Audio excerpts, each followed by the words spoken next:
सा संगठन है, वे कौन से लोग हैं, वे कहां से आते हैं, कहां चले जाते हैं, उनके ऊपर कितने मुकदमे अब तक हुए हैं, इसकी कोई जानकारी गवर्नमेंट नहीं दे पा रही है। तो वे जाहिर सी बात है वे किसकी सरपरस्ती में इन कामों को कर रहे हैं, हम देख सकते हैं। तो मेरे दोस्तों, जैसा अभी हमारे उस्ताद उत्तर प्रदेश मुस्लिम लीग मेरठ के उस्ताद इकबाल साहब के साहबजादे जमशेद साहब ने बताया है कि पावर ही सब कुछ है, कानून नाम की चीज इन्होंने बिल्कुल कैसा हम देख रहे हैं क्या कर दिया है।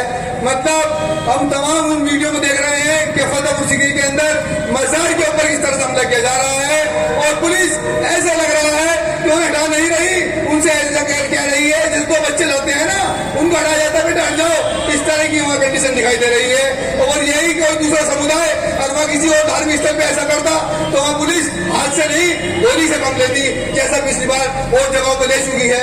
तो मैं आप लोगों से यही गुजारिश करूंगा कि अगर आने वाले हालातों को जिसने अपनी सोच में बिठा लिया, हालातों से लोगों को आगाह कर दिया, खुद आने वाले हालातों से आगाह हो गया, तो यकीनन वो आज के दौर का सबसे बड़ा मुजाहिद अपने मुल्क के लिए साबित होगा कि हमारी लड़ाई उन लोगों से है जो देश के अमन भाईचारे के खिलाफ काम कर रहे हैं, इस देश के संविधान के खिलाफ काम कर रहे हैं। ये आप बहुत काबिल लोग हैं, आप बहुत बेहतरीन एक ऐसी जगह बैठे हैं, उत्तर प्रदेश की क्रांतिकारी नगरी मेरठ की सरजमीन पर आपको अल्लाह ने जो है आपको पैदा किया है। आप एक ऐसी जमीन पर बैठे हैं जहाँ 1857 में सबसे पहले मेरठ के क्रांतिकारियों ने उस ब्रिटिश हुकूमत के खिलाफ आवाज को बुलंद करा और उनकी इस मेरठ की क्रांतिकारियों की आवाज ने एक ऐसा इनकलाब लिया कि उन लोगों को यहाँ से उखाड़ कर बाहर फेंका। और हम अगर आज ये हद कर लें कि हम इस देश के भाईचारे को खत्म करने वाली ताकत इस हिंदुस्तान के जो जमहूरी निजाम है, जो हमारा संविधान है, उसको खत्म करने वाली, उसको मिटाने की कोशिश करने वाली, गलत नियत रखने वाली उन लोगों की के खिलाफ अगर हम चाहें तो उन्हें भी उखाड़ कर फेंक सकते हैं। लेकिन हमें उसी सोच के साथ 1857 वाली क्रांति के साथ दोबारा में खड़ा होना होगा, उसी क्रांति के जज्बे के साथ हमें आगे आना होगा और हम हिंदुस्तान को एक नया भारत बनाने की भी कोशिश करेंगे। तो ये बहुत बहादुर लोगों की जगह है और यहाँ के लोगों ने तारीख बनाई है। ये सब लोग जानते हैं, पूरा हिंदुस्तान कि आज़ादी की लड़ाई अंग्रेजों के खिलाफ सबसे पहले मेरठ से शुरू हुई और उसके बाद फिर पूरे मुल्क में फैली है। बिल्कुल इसी तरीके से जहां हम आज ये मुस्लिम लीग का जलसा कर रहे हैं, शुमाली हिंदुस्तान के अंदर कहीं मुस्लिम लीग नहीं थी आज़ादी के बाद। मद्रास में थी, केरला उस जमाने में था ही नहीं, मद्रास का हिस्सा था। तो जनूबी हिंदुस्तान में मुस्लिम लीग थी, लेकिन शुमाली हिंदुस्तान में दिल्ली में, यूपी में, बिहार में किसी जगह में मुस्लिम लीग नहीं थी। मैं एक बात आपसे अर्ज करना चाहता हूँ कि मौलाना इस्माइल साहब के बारे में आपने सुना, कायदे मिल्लत मोहम्मद इस्माइल साहब। 1947 के अंदर मुस्लिम लीग को बाकी रखना हंसी खेल नहीं था। जब ट्रेनें कट कर आ रही थी, तो ट्रेनें आती थी, उसमें लाशें आती थी, फिसाद हो रहे थे पंजाब के अंदर, मेरठ के अंदर, पूरे हिंदुस्तान में फिसाद हो रहा था और ये कहा जा रहा था कि साहब मुस्लिम लीग ने पाकिस्तान बर्बाद किया, इन्हें पाकिस्तान भेज दिया। तो उस वक्त मुस्लिम लीग को बाकी रखना हंसी खेल नहीं था। इस्माइल साहब ने मद्रास में बैठ के मुस्लिम लीग बाकी रखी और उसके लिए खाली सियासत की जरूरत नहीं थी, बहुत बड़ी रूहानी कुव्वत की जरूरत थी।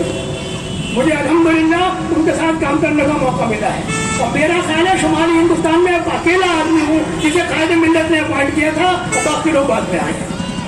तो क्या शख्सियत थी, इतनी बड़ी दाढ़ी, चढ़ई दाढ़ी, तुर्की टोपी जो हुआ करती थी उस जमाने की, गोल लाल रंग की खुलने वाली, वो पहनते थे, शेरवानी टखने से ऊंचा पजामा। उनकी मातहती के अंदर मिनिस्टर थे केरला में, लेकिन उनके मकान के ऊपर लेंटर नहीं था, टाइल्स की छत थी। और हिंदुस्तान का जो दस्तूर है, आज ये कहा जा रहा है साहब बाबा साहब अम्बेडकर ने बनाया। अरे भाई, जब से मायावती आ गई, जब एक हरिजन चीफ मिनिस्टर बन गई 4 दफा, अब सबको बाबा साहब याद आ रहे हैं। हम कहते हैं कि हमारे जो बुजुर्ग थे उनको याद नहीं किया जाता। याद रखिए, जिस कौम की मौजूदा क़यादत, जिंदा क़यादत नहीं होती, उसकी मुर्दा क़यादत को कोई नहीं पूछे। जिसकी जिंदा क़यादत होती है उसकी मुर्दा क़यादत को याद किया जाता है। यही कोई अम्बेडकर का नाम नहीं लेता था आज से 50 साल पहले। अब हर एक आदमी कहता है बाबा साहब का दस्तूर, बाबा साहब का दस्तूर। ये मालूम हो गया जैसे बाबा साहब ने लिख दिया। अरे भाई वो कमेटी के कन्वीनर थे और महीनों कॉन्स्टिट्यूंट असेंबली के अंदर बहस हुई है एक चीज के ऊपर, तब जाके कॉन्स्टिट्यूशन बना है। और ये फख्र है मुस्लिम लीग को कि जो मुस्लिम लीग जो हिंदुस्तान का दस्तूर है, संविधान है, उसकी असल कापी जो है हाथ की लिखी हुई है। और जो मेंबरान थे 100-150-200 उन सब पे दस्तखत है उसमें कायद मिल्लत मोहम्मद इस्माइल साहब बानी है, मुस्लिम लीग के भी दस्तखत है अंदर करके। तो ये दस्तूर खाली बाबा साहब का नहीं है, इस दस्तूर के ऊपर मुस्लिम लीग के बानी मोहम्मद इस्माइल साहब के दस्तखत थी और उन्होंने इसमें हिस्सा लिया, कोशिश की। तो आजादी के बाद 1948 के अंदर पार्टी का नाम बदलकर इंडियन यूनियन मुस्लिम लीग रखा गया। अब ये जो कहते हैं पाकिस्तान बना दिया मुस्लिम लीग ने, मैं अपनी तरफ से नहीं कह रहा। जब बांग्लादेश बना था तो उस वक्त यूनाइटेड नेशंस के अंदर बहस हो रही थी। उस वक्त हिंदुस्तान के जो एक्सटर्नल अफेयर्स मिनिस्टर थे, जो विदेश मंत्री थे सरदार सोलन सिंह, उन्होंने कहा था, यूएनओ में कहा था, और उन्होंने कहा था कि Pakistan came into existence by virtue of a fact among 3 party, Indian national Congress, all India Muslim league and British government. तो पाकिस्तान जो बना है वो 3 पार्टियों के मुआहदे से बना है, all India Congress committee, all India Muslim league और बरतानिया की हुकूमत। तो ये जो गलत प्रोपेगेंडा किया जाता है आज तो बहुत कम है, कहते हैं पाकिस्तान चले जाओ। 47 में क्या कह रहे हो जब सचमुच जा रहे थे लोग, उस वक्त इस्माइल साहब ने मुस्लिम लीग बाकी रखी। तो अल्हम्दुलिल्लाह एक उनके पास कार नहीं थी, मिनिस्टर उनके मातहती में थे, केरला में हुकूमत बन गई थी, लेकिन वो पार्लियामेंट मेंबर रहे हमेशा, लेकिन उनके पास कार नहीं थी। और एक दफा ये हुआ, उनके पोते अभी जिंदा है वहां पर दाऊद मियां खान, मैं गया था जब उनसे मिलने के लिए मद्रास में, तो उन्होंने बताया कि उनके बहुत ही मालदार इंडस्ट्रियलिस्ट दोस्त थे। वो आए और उन्होंने कहा कि साहब उस उम्र के अंदर आप टैक्सी के अंदर लोकल ट्रेन में सफर करते हैं पार्टी के दफ्तर में जाने के लिए, तो उन्होंने एक नई कार लाकर उनके दरवाजे पर खड़ी कर दी और ये कहा कि ये कार मैं दे रहा हूँ, आप इसको इस्तेमाल कीजिए। उन्होंने मना किया कि नहीं, मैं कारवार की रहूँ, जैसे रह रहा हूँ वैसे रहूंगा। तो वो बहुत बेतकल्लुफ़ दोस्त थे। उन्होंने कहा साहब आप ले कार तो बाहर खड़ी हुई है घर के, और ये रखिए चाबी, मैं तो झाड़ू, सलाम अलैकुम। उन्होंने बुलाया, कहने लगे देखो भाई, या तो तुम गाड़ी ले जाओ, और अगर तुम नहीं मानोगे तो 3-4 घंटे बाद पुलिस थाने जाके लेकर आओगे, इसलिए कि तुम्हारे जाने के बाद मैं थाने में टेलीफोन करूंगा कि मेरे घर के बाहर सुबह से गाड़ी खड़ी हुई है, पता नहीं किसकी है, तुम उठा के ले जाओ। कहने लगे वो ले जाएंगे और तुम्हें थाने जाके लानी पड़ेगी। और उनसे कहा मजाक नहीं कर रहा हूँ, सचमुच यही करूंगा। वो मजबूर हो गए। तो ऐसा शख्स उन्होंने बनाई, और मुझे अल्हम्दुलिल्लाह इस बात की सादत हासिल है कि कायदे मिल्लत मुझसे बेइंतहा खुश थे। और वो इसलिए खुश थे कि वसीर अहमद ने तुम्हारी हिंदुस्तान में, दिल्ली में, यूपी में मेयर से शुरू कर मुस्लिम लीग बनाई, या थी ही नहीं। सन 48 में बनी थी मुस्लिम लीग, और यहाँ बनी है इसी मेरठ के अंदर 1969 में, 1969 में। 21 साल तक किसी की हिम्मत नहीं ली कि दिल्ली के अंदर और यूपी के अंदर मुस्लिम लीग बना दी। अल्हम्दुलिल्लाह मेरठ से हमने शुरू किया, उसके बाद दिल्ली में गए, फिर राजस्थान में गए, और उसके बाद फिर पूरे उत्तर प्रदेश के अंदर और पूरे नॉर्थ इंडिया में मुस्लिम लीग फैल गई। तो क्या हुआ, जब यहाँ पहला जलसा हुआ मुस्लिम लीग का, लोग कहते हैं मुस्लिम लीग ने क्या किया? अरे भाई एक काम कर दिया हमने कि इन लोगों की नजर की जो बिनाई थी वो ठीक कर दी। हमारे यहाँ मुस्लिम लीग बनने से पहले अगर कोई हरा झंडा चांद तारा लगा देता था गिरफ्तार कर लेते थे, पाकिस्तान का झंडा है। किसी की हिम्मत नहीं थी हरा झंडा चांद तारा लगाने की। जब हमने यहाँ मुस्लिम लीग का जलसा किया और यहाँ पे जलसा करने के लिए ऐलान हुआ, तो जो हरा झंडा चांद तारा देखा तो लोग दुकानें छोड़ कर आगे थे कि पाकिस्तान झंडा कहाँ से आ गया। अल्हम्दुलिल्लाह मुस्लिम लीग का कारनामा यह है कि अब ये झंडा लगा है, किसी की हिम्मत नहीं है तो ये कैसे कहिएगा। और कायदे मिल्लत को आपके शहर से इतना ताल्लुक था। इस्माइल साहब हमेशा ईद अपनी मनाते थे अपने घर पर। एक दफा मेरे आए थे हमारे घर पर ईद मनाने के लिए, और यहाँ तकरीर की थी ईदगाह के बाद, और वो इतना बड़ी सिफत इंसान था। आने में देर हो गई, दिल्ली से नमाज दोबारा हुई। मेरठ की तारीख में ऐसा कभी नहीं हुआ था कि ये हुआ कि साहब काजी साहब की कोई कुर्सी फूट गई थी, खून निकल आया, तो ये कहा साहब क्या होना चाहिए, लोगों ने कहा दोबारा वुजू करके नमाज पढ़ाएंगे। कायद मिल्लत को आने में देर हो गई थी, दोबारा नमाज हुई। जब मैंने उनसे पूछा कि कायद मिल्लत आपने पहली नमाज पढ़ी या दूसरी, कहने लगे कौन सी पहली दूसरी। अरे भाई मैं दिल्ली से वुजू करके चला था, जब मैं आया तो सड़क को पर क्या नमाजें बिछी हुई थी, मैं शरीक हो गया। तो मैंने कहा आपने तो दोबारा नमाज हुई है। तो लोगों में बहुत चर्चा हुआ था कि इस्माइल साहब को लेट हो गई थी, मेरठ की तारीख में दोबारा नमाज हुई। मेरठ में उन्होंने कहा था नमाज पढ़ूंगा, यही हमने नमाज पढ़ी। मेरा ताल्लुक अल्हम्दुलिल्लाह जो पढ़ी जाती है ना, ये क्या कहते हैं फदाइल अमल, तबलीग निसाब, शेखुल अजीज मौलाना ज़िक्रिया साहब रहमतुल्लाह अलैह, तो अल्हम्दुलिल्लाह मेरा उनसे बैठ का ताल्लुक है। और तन्हाई में बैठ किया था अकेले, मजमे में नहीं। उनके खत भी आते थे और हजूरे भी भेजा करते थे। उनका मामला यह था कि सहारनपुर में कोई मिनिस्टर आ रहा है, कलेक्टर आ रहा है, MP आ रहा है, तो जागों से मासूर थे, तो लिहाजा वो बैठे बैठे हाथ मिलाए। कोई अल्लाह वाला आ जाए, जैसे देवबंद से कोई शेखुल अजीज आ जाए, कोई बड़ा बुजुर्ग आ जाए, तो वो कहते थे मुझे खड़ा करो अपने साथियों से, और खड़े होकर हाथ मिलाते थे, मुआवजा करते थे। किसी MP के लिए, मिनिस्टर के लिए, कलेक्टर के लिए नहीं उठते, सिर्फ अल्लाह वालों के लिए। जब इस्माइल साहब गए हैं और उनसे हाथ मिलाया है, तो शेखुल अजीज मौलाना ज़िक्रिया साहब रहमतुल्लाह अलैह ने कहा था मुझे खड़ा करो, और खड़े होकर मुआवजा किया था। सहारनपुर वाले कहते थे साहब ये तो किसी के लिए उठते नहीं, मुस्लिम लीग का सदर आया था, उन्होंने खड़े होकर इस्तेमाल किया। तो उनकी बरकत थी। चला अल्लाह का शुक्र है, जिस जमाने में हमने बनाई थी यहाँ पर चौधरी चरण सिंह चीफ मिनिस्टर थे, तो यहाँ UP असेंबली में हुआ ये कौन बशीर अहमद ने गिरफ्तार करो, और ये कहाँ मुस्लिम लीग आ गई। देखिए पता है क्यों बनी, मुझे 1969 में केरला बुलाया था मुस्लिम लीग की कॉन्फ्रेंस में, मुशावरा का ज्वाइंट सेक्रेटरी थे। आप चले जाइए केरला में कितनी मजबूत है मुस्लिम लीग, मुसलमानों को पता ही नहीं है 5 MP है, मुसलमान नहीं जानते कि मुस्लिम लीग के 5 MP है। ये बदकिस्मती है कि मुसलमान ये नहीं जानते कि मुस्लिम लीग के सदर का नाम क्या है। लेकिन उस वक्त सूरत हाल क्या थी, कायद मिल्लत जिंदा थे, गोया साहब थे, तो वहां में मुशावरा का ज्वाइंट सेक्रेटरी था, यहाँ से इलेक्शन लड़ा था, 69 में 23,000 वोट मिले थे, तो बहुत बड़ी बात थी। जब मुझे बुलाया तो मैं समझा केरला में मुसलमान बहुत होते, आप भी जाए तो मैंने कायद मिल्लत से पूछा कि सर ये बताइए यहाँ मुसलमान कितने हैं। मैं ये समझ रहा था मुसलमान बहुत होंगे। उन्होंने जो जवाब दिया, कहने लगे बशीर तुम ये पूछ रहे हो केरला में मुसलमान कितने हैं। अरे भाई केरला के सारे मुसलमान, केरला के सारे हिंदू, केरला के सारे ईसाई अंग्रेजी में बोले you Muslims of UP are more than the entire population of Kerala.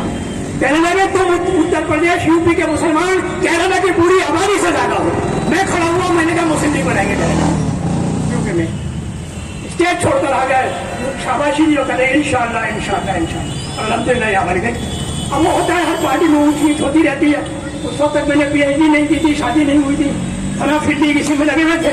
बाद में फिर अलीगढ़ गया, वहाँ PhD की और वहाँ जाके लेक्चरर हो गया, फिर जामिया अहमद में प्रोफेसर हो गया, फिर इग्नू में प्रो वाइस चांसलर हो गया। तो लिहाजा वो वक्त सारा इधर लग गया। लेकिन मुझे एक बात का यकीन है, इस वक्त मुसलमान ये चाहते हैं तो उनकी सियासी जमात होनी चाहिए। आज उन्हें मालूम है कि कांग्रेस जरूर है, लेकिन सब डरते हैं मुसलमानों का नाम लेते हुए कि सब हम नाम लेंगे तो हिंदू नाराज हो रहेंगे। तो लिहाजा उन्होंने भी PDA बनाई है, उसमें भी मुस्लिम लोग नहीं है, पिछड़ा दलित अल्पसंख्यक, वो भी आखिर में। तो लोग डरते ही नाम लेते हुए। और क्या होगा जब आपकी ताकत हो जाएगी। केरला में जब वो करते हैं इसीलिए करते हैं कि उन्हें मालूम है कि आप जिता सकते हैं, हरा सकते हैं। तो जिस जमाने में यहाँ मुस्लिम लीग काफी मजबूत थी, आपको मालूम है UP से MLA जीता था हमारा, उत्तर प्रदेश से हमारा MLA जीता था आपके हम नाम थे फिरोजाबाद से, और 6-7 सीटें 74 में हम 100 वोटों से 75 वोटों से 80 वोटों से हारे।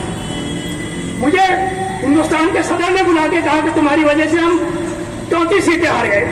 मैंने कहा जनाब UP में 450 सीटें हैं, हमने 51 कैंडिडेट खड़े किए थे, एक हमारा जीत गया, 6-7 आपने बेईमानी से हरवाई है, और आप खुद कह रहे हैं कि 34 जगह आप हार गए।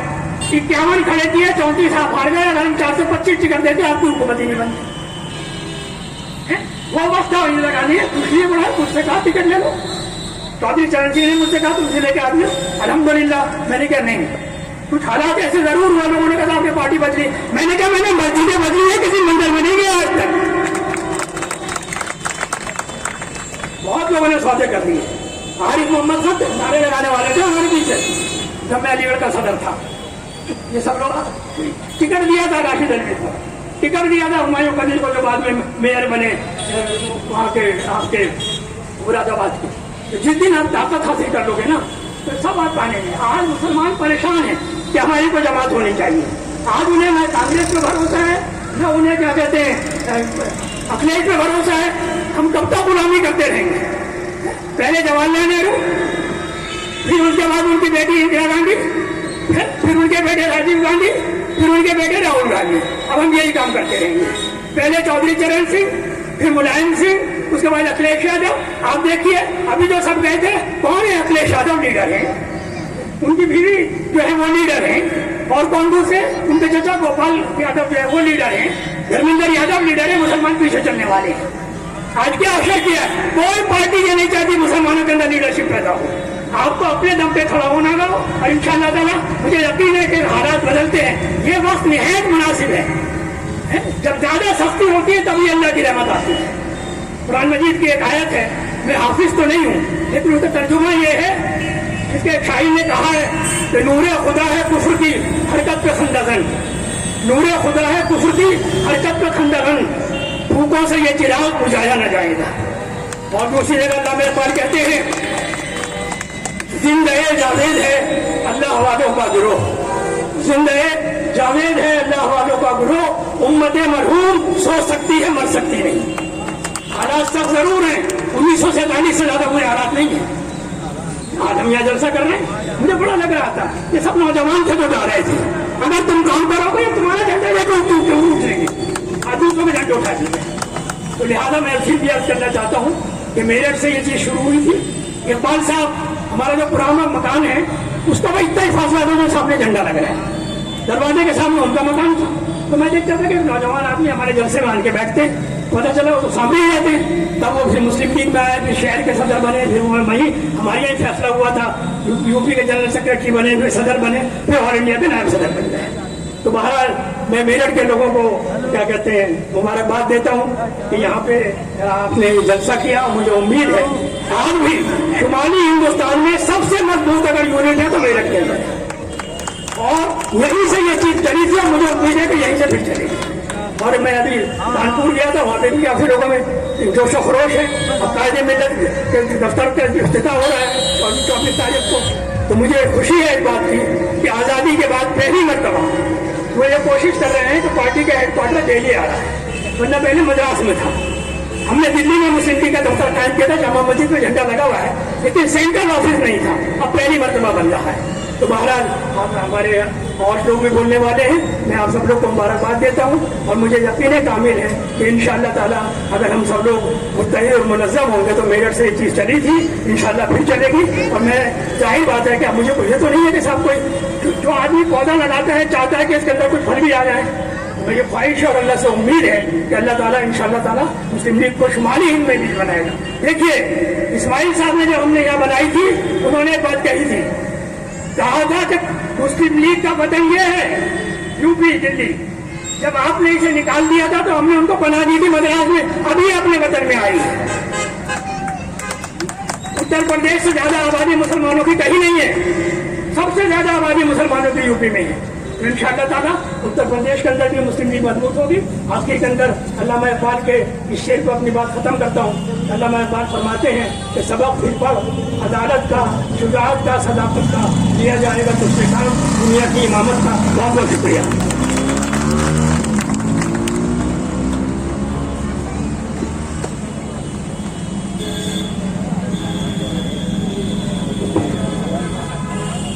मौजूद दोस्तों, साथियों, अभी आपने हमारे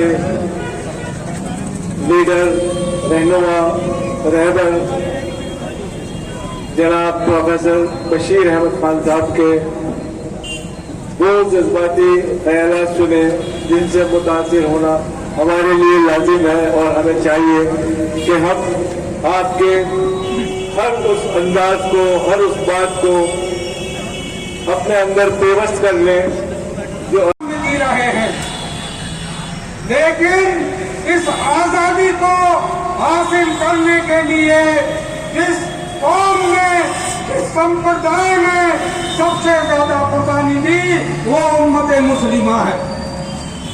आज के दिन हम अपने उन बुजुर्गों को याद करते हैं जिन्होंने इस हिंदुस्तान की आजादी के लिए न सिर्फ अपनी जानें कुर्बान की बल्कि अपनी हुकूमतें कुर्बान कर दी, अपने बच्चों को यतीम कर दिया। आज हम सिराज अकीदत पेश करता है नवाब सिराजुद्दौला, जो बंगाल का नवाब था, जिसने सबसे पहले अंग्रेजों के खिलाफ आवाज बुलंद की थी। लेकिन अफसोस उस नवाब सिराजुद्दौला के खिलाफ एक साजिश रची गई और आरएसएस और आज जो भाजपा के लीडरान यहाँ बैठे हैं, उनके बुजुर्गों ने उस आजादी के सिपाही के खिलाफ अंग्रेजों का साथ दिया, जिसकी वजह से उसे शहादत की जान पीना पड़ा और अपनी जान कुर्बान करनी पड़ी और हिंदुस्तान में अंग्रेजों की हुकूमत कायम हुई। आप जानते हैं सुल्तान टीपू को, जिसने अंग्रेजों को अपने बाप हैदर अली की तरह बनाया, लेकिन मराठों और इस हिंदुस्तान के शेख अभिनचंद वगैरह जैसे लोगों की वजह से उसे नाकामी का सामना करना पड़ा और वो शहीद हुए और हिंदुस्तान में मैसूर में अंग्रेजों की हुकूमत कायम हुई। हम खिराज अकीदत पेश करते हैं उन्हें। इंडियन यूनियन मुस्लिम लीग, मौलाना उबैदुल्लाह सिंधी और न जाने कितने ऐसे लोगों को जिन्होंने आजाद हिंदुस्तान का ख्वाब देखकर हिंदुस्तान की आजादी के लिए अपने न सिर्फ अपनी जानें कुर्बान की बल्कि अपने खानदान को कुर्बान कर दिया, हम उन्हें याद करते हैं। 1857 की जंग जिसे जानते हैं, 1857 का गदर, जिसमें 90% मुसलमानों ने हिस्सा लिया। ये मैं नहीं कहता बल्कि मेरठ कॉलेज का प्रोफेसर वशिष्ठ, जो पॉलिटिकल साइंस हमें पढ़ाता था, वो कहता था कि 1857 के गदर में मुसलमानों ने 90% हिस्सा लिया और उसी की वजह से अंग्रेज ने ये फैसला लिया कि हिंदुस्तान में अगर हुकूमत करनी है तो मुसलमानों को दबाना होगा, मुसलमानों को कुचलना होगा। और उसी की वजह से बहादुर शाह जफर, जो हिंदुस्तान का आखिरी मुगल बादशाह था, उसके 2 शहजादों के सर कलम करके थाली में पेश किया गया नवाब बहादुर शाह जफर को। उसकी कुर्बानी याद करनी पड़ेगी और आखिर में उसे कहाँ भेज दिया गया, रंगून, जहाँ उसकी वफात हुई। 2 गज जमीन भी न मिली कुए यार में, ये उसका ही शेर है। हम उन्हें याद करते हैं। लेकिन भाइयों, ये बातें सुनकर तालियां बजाकर वाह करने का वक्त नहीं है। अफसोस का मकाम यह है कि जब हिंदुस्तान आजाद हुआ, यहाँ जो सिस्टम राइज हुआ, यहाँ जो हुकूमत राइज हुई, वो पार्टी सिस्टम राइज हुआ। जिस पार्टी के ज्यादा एमपी जीतकर लोकसभा में पहुंचेंगे वहां हुकूमत कायम होगी, प्राइम मिनिस्टर बनेगा। आज नरेंद्र मोदी जो बना बैठा है, चाहे वोट चोरी करके जीता हो, वोट चोरी करने के बाद भाजपा वहां पहुंची है और उन्होंने हिंदुस्तान के संविधान को मुबारक हाथों से उनका इस्तकबाल करेंगे। जनाब डॉक्टर बशीर साहब, प्रोफेसर, जामिया अलीगढ़ यूनिवर्सिटी, माशाल्लाह बहुत बहुत मुबारक अयूब साहब आपको। दूसरे साथी हैं हमारे जो अपने मुबारक हाथों से इस्तकबाल करेंगे, हमारे उत्तर प्रदेश के जनरल सेक्रेटरी जनाब हाफिज उवैस एडवोकेट साहब। मैं उनसे भी गुजारिश करता हूं कि वो आए और हमारे महानगर के अध्यक्ष अयूब सैफी साहब का इस्तकबाल करें। मैं अब गुजारिश करता हूं, हमारे बीच में हमारे बहुत मजबूत साथी, मौजूद साथी जनाब जिलाध्यक्ष रमजानी सैफी साहब, मैं उनसे भी गुजारिश करता हूं कि वो अपने मुबारक हाथों से हमारे शहर के अध्यक्ष शहर सदर अयूब साहब का इस्तकबाल करेंगे। हमारे बीच में तशरीफ फरमा है हमारे उत्तर प्रदेश के सचिव सेक्रेटरी इकबाल साहब के साहबजादे जनाब जमशेद एडवोकेट साहब, मैं उनसे भी गुजारिश करता हूं कि वो हमारे शहर सदर अयूब साहब का इस्तकबाल करें।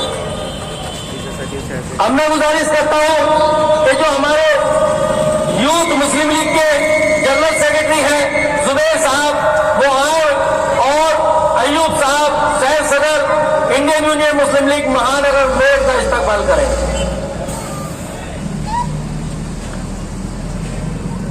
उसके बाद प्रोग्राम को आगे बढ़ाते हुए मैं गुजारिश करता हूं हमारे जो प्रदेश के सचिव हैं जनाब नईम अंसारी साहब, वो भी आए और शहर सदर अयूब साहब का इस्तकबाल करें माशाअल्लाह।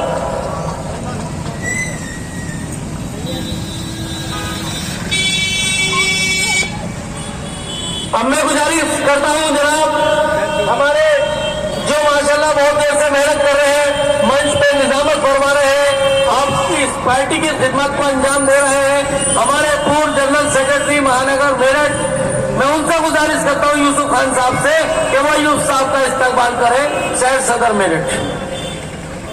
यूसुफ खान साहब जनाब।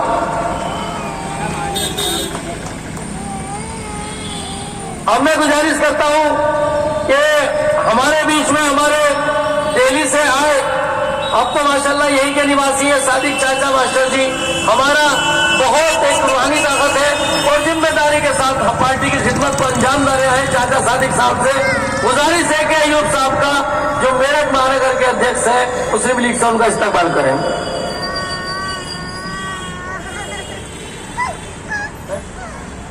हसीब अहमद साहब जो हमारे मेहमान खुसूसी हैं, डॉक्टर साहब के साथ बशीर साहब के साथ तशरीफ लाए हैं, उनसे भी गुजारिश करता हूं वो भी हमारे शहर सदर इंडियन यूनियन मुस्लिम लीग अयूब सैफी साहब का इस्तकबाल करेंगे।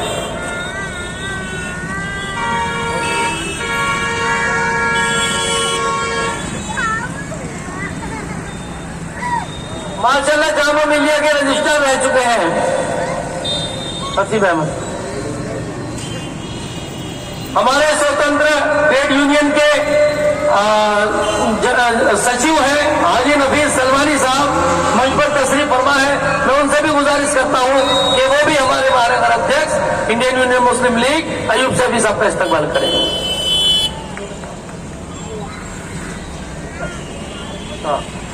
अब मैं गुजारिश करता हूं मेरे जी साथियों, मैं गुजारिश करता हूं हमारे जो वार्ड के कुछ जिम्मेदार साथी हैं, उन्होंने अयूब साहब को बहुत बड़ी जीत के लिए एक मुबारकबाद का लेटर भेजा है कि आप बहुत अच्छे जीते हैं और हम आपके साथ कांधे से कांधा मिलाकर काम करने के लिए तैयार हैं। उसमें हमारे सबसे पहले वार्ड नंबर 79 है जो अब्दुल सलाम साहब है मौजूद है, मैं उनसे भी गुजारिश करता हूँ आए और अपने मुबारक हाथों से आप हमारे महानगर अध्यक्ष साहब का इस्तकबाल करें। अयूब सैफी साहब का इस्तकबाल करेंगे वार्ड अध्यक्ष 79 से अब्दुल सलाम अंसारी साहब, और इनके सहयोग में कमेटी के साथी हैं, उनके भी मुबारकबाद का लेटर है। उसमें इसरार रंगरेज साहब हैं, उन्होंने भी लेटर दिया है माशाल्लाह, और अशफाक साहब जो काजी ने उन्होंने भी लेटर दिया, ये मुबारकबाद का लेटर है। आप इसे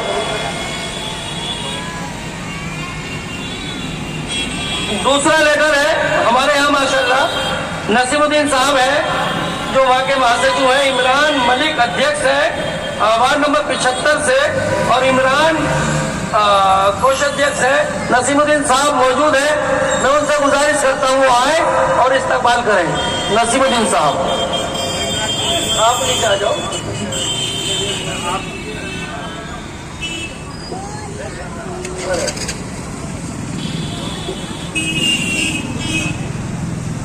जमाल भाई कहाँ खड़े हो गए? तो माशाल्लाह ये भी आपके लिए लेटर है ये साहब, परिंदा साथियों शुक्रिया अदा करें के जज्बात है आपके लिए माशाल्लाह। हमारे इसरार साहब भी आ गए हैं, मैं उनसे गुजारिश करता हूँ वो भी वार्ड नंबर 79 के जनरल सेक्रेटरी इसरार रंगरेज साहब के वो अयूब साहब महानगर अध्यक्ष अध्यक्ष मेरठ इंडियन यूनियन मुस्लिम लीग का अपने मुबारक हाथों से इस्तकबाल करें।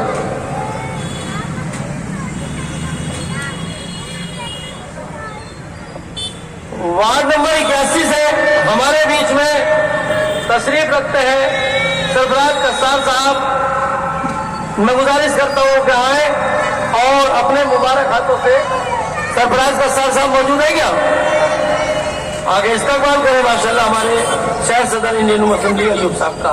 और इसमें नफीस साहब हैं और मोहम्मद शाहिद साहब भी आपका इस्तकबाल करते हैं।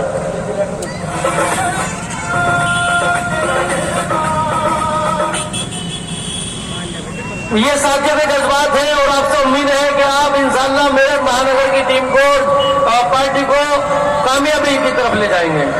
अब मैं गुजारिश करता हूं हमारे वार्ड के अध्यक्ष वार्ड नंबर 83 के अध्यक्ष हाफिज साबिर अंसारी साहब भी मौजूद हैं।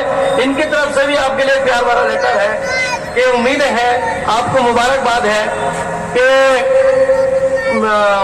वार्ड अध्यक्ष हाफिज साबिर अंसारी साहब वार्ड नंबर 83 से ये भी आपका इस्तकबाल करेंगे हमारे महानगर अध्यक्ष इंडियन यूनियन मुस्लिम लीग अयूब सैफी साहब। दूसरे साथी हैं हमारे जो महासचिव है वार्ड नंबर 83 से आरिफ अंसारी साहब, जहां पर भी है मंच पर तशरीफ लाएं और अपने मुबारक हाथों से महानगर अध्यक्ष इंडियन यूनियन मुस्लिम लीग अयूब साहब का इस्तकबाल फरमाएं। तीसरे साथी है वार्ड नंबर 83 से जो पूर्व उपाध्यक्ष रह चुके हैं जमालुद्दीन अंसारी साहब, उनसे भी गुजारिश है कि वो आए अपने मुबारक हाथों से इस्तकबाल करें अयूब सैफी साहब का।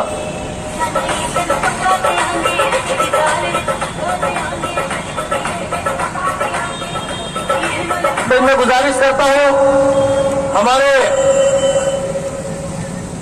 जो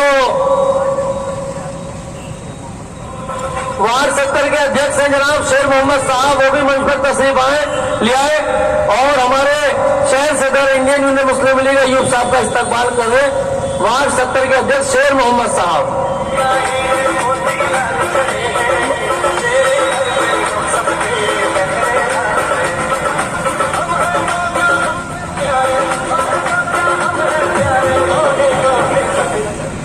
मैं गुजारिश करता हूं भाई थोड़ा जल्दी करना। देखो अब मैं गुजारिश करता हूं वार्ड नंबर 79 के गाजी जनाब अशफाक साहब से वो आए और अपने तुम्हारे खाते से इस्तकबाल करें शहर सदर इंडियन मुस्लिम लीग।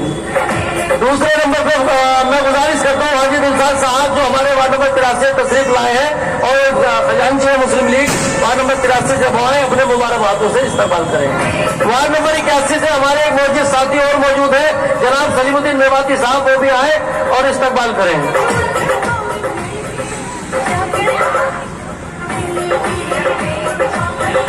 और मैं गुजारिश करता हूं जो हमारे पूर्व महानगर अध्यक्ष रहे मुल्लाजी इदरीस साहब, वो भी आए अपने मुबारक हाथों से इस्तकबाल करें। जनाब मुल्लाजी इदरीस साहब।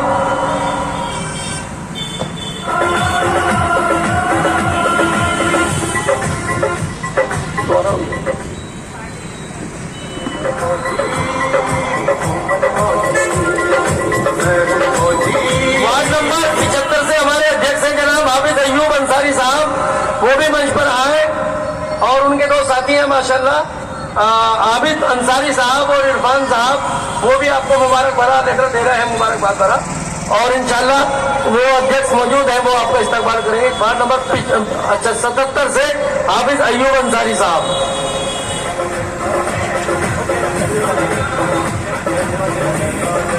वार्ड नंबर 66 से नौशाद साहब मौजूद हैं, वो भी आए और इस्तकबाल करें वार्ड नंबर 66 से।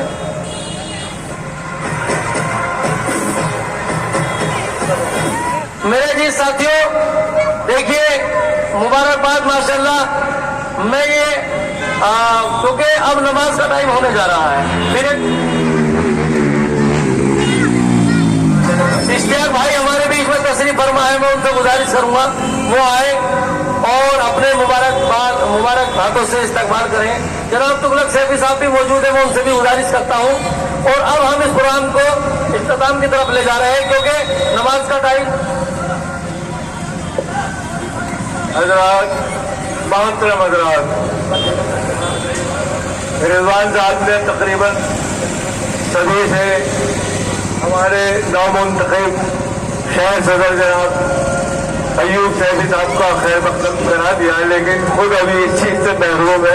तो मैं गुजारिश कर रहा हूँ अपने पार्षद और नेता शहर के जनाब रिजवान अंसारी साहब से कि वो अयूब सैफी साहब का माला पहना कर हमारे एक साथी है इमरान साहब, कहाँ पर है? वो मंच पर आ जाए, इंशाल्लाह हम दोनों मिलकर इस्तकबाल करेंगे। आ जाओ, वीडियो बाद में बना लेना, आ जाओ, जल्दी आ जाओ।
भाई माशाल्लाह साथियों, ये जो आज ये तो एक शॉर्ट प्रोग्राम था जो इस्तकबालिया प्रोग्राम हुआ है। इंशाल्लाह आप सबकी दुआओं से और सबकी मदद से फिर एक बड़ा प्रोग्राम रखेंगे इंशाल्लाह। उसमें सभी लोगों को मौका दिया जाएगा। जिन लोगों को आज हम मौका नहीं दे सके उनसे माफी के तलबदार हैं इंशाल्लाह, क्योंकि सभी की इज्जत दिल में है और सभी की मोहब्बत है, लेकिन कुछ मजबूरियां हैं जो प्यार का इजहार नहीं कर सकते। वक्त आएगा तो जरूर इजहार करेंगे इंशाल्लाह। अब मैं गुजारिश करता हूं मेरे जी साथियों, सभी साथियों ने आपके सामने अपने ख्यालात रखे और उम्दा तरीके से समझाने की कोशिश की है कि हमें भारत के अंदर बाइज्जत अगर जीना है तो सियासी पावर अपने पास रखनी पड़ेगी। मैं ये बात कहता हूं मेरे अजीज साथियों, कौम कोई भी हो, मजहब कोई भी हो, इससे कोई फर्क नहीं पड़ता। अगर वो कौम अपनी बाइज्जत जिंदगी, अपनी नस्लों की हिफाजत और अपने मजहबी एतबार से जीवन गुजारना चाहती है तो उसके लिए जिस देश में रहती है तो शरायत लाजिम है, क्या तो उसकी हुकूमत होनी चाहिए या हुकूमत में साझेदारी होनी चाहिए। इसके अलावा कोई रास्ता नहीं है, कोई नहीं पूछता, कोई कानून नहीं होता। जिसकी ताकत होती, जिसकी हुकूमत होती है, उसी की सब चीजों को समझा जाता है। मेरे अजीज साथियों, जिन बुजुर्गों ने, जिन हमारे शहीदों ने और देश के शहीदों ने कुर्बानियां दे करके अपना घर समझ के इस देश को संवारा था, आज उन्हीं की नस्लें बेयारो मददगार है। इसलिए क्योंकि उन्होंने खिदमत के काम, सियासी प्रोग्राम, सियासी पार्टी का दामन, अपनी मुस्लिम लीग पार्टी का दामन छोड़ दिया है, इसलिए जलीलो ख्वार है। नहीं तो आज वादा करें कि सब इंशाअल्लाह मुस्लिम लीग का दामन जिम्मेदारी के साथ थामेंगे, पार्टी के हाईकमांड के आदेश को मानेंगे और अपने रूल्स के साथ चलेंगे। मैं दावे से कह सकता हूं इंशाअल्लाह यहाँ की सरकार और विधानसभा के अंदर नारे तकबीर अल्लाह अकबर के नारे गूंजने को कोई नहीं रोक सकता। जब जय श्री राम कहा जा सकता है तो नारे तकबीर अल्लाह अकबर भी कह सकता है। सवाल पावर का है और सियासी तौर पर हम ये करके दिखाएंगे इंशाअल्लाह। अब मैं आपके सामने आपके लोकप्रिय, आपके हरदिल अजीज, आपके मोहब्बत वाले, यानी कि जिन लोगों ने जिसे आपने बहुत अरमानों के साथ जिताया है और उम्मीद की है पार्टी को बुलंदी तक ले जाएंगे, अब मैं उन्हें पेश करने जा रहा हूं आपके सामने एक जोरदार नारे के साथ।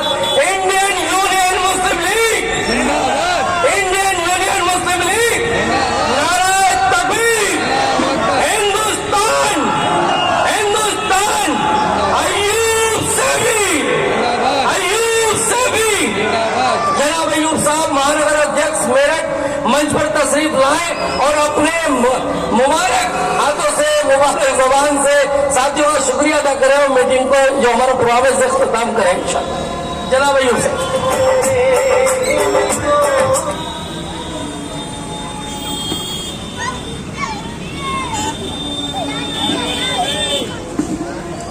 जनाब हाजरी,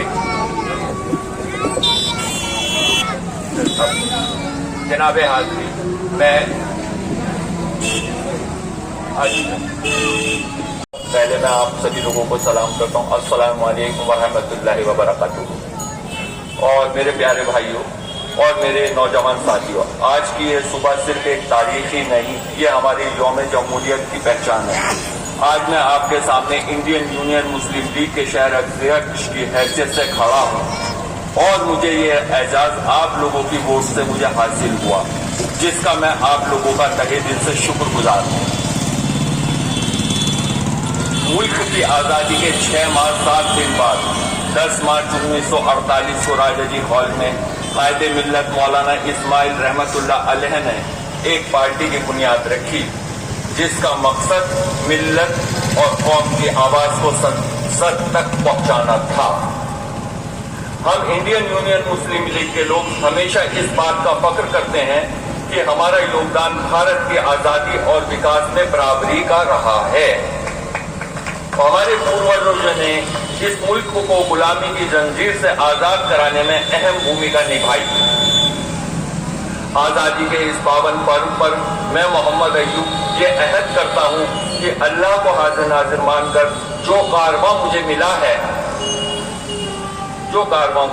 है उसे हर हाल में पूरी ईमानदारी के साथ निभाऊंगा। इंशाअल्लाह आप लोगों की सलाह संविधान के नियमों के मालूमात के साथ जन भावनाओं की कदर करते हुए इस कारवां को आगे लेकर जाऊंगा। मजबूत इरादों के साथ, युवा की ताकत के साथ इंडियन यूनियन मुस्लिम लीग के संविधान के मुताबिक वार्ड कमेटियों का फाउंडेशन पर काम करूंगा इंशाअल्लाह। वस्सलामु अलैकुम। हिंदुस्तान, मेरे साथ सभी नारा लगाएं, हिंदुस्तान जिंदाबाद, हिंदुस्तान, हिंदुस्तान। और एक नारा और लगाएं हमारी पार्टी के लिए, इंडियन यूनियन मुस्लिम लीग, इंडियन यूनियन मुस्लिम लीग, इंडियन यूनियन मुस्लिम लीग। शुक्रिया।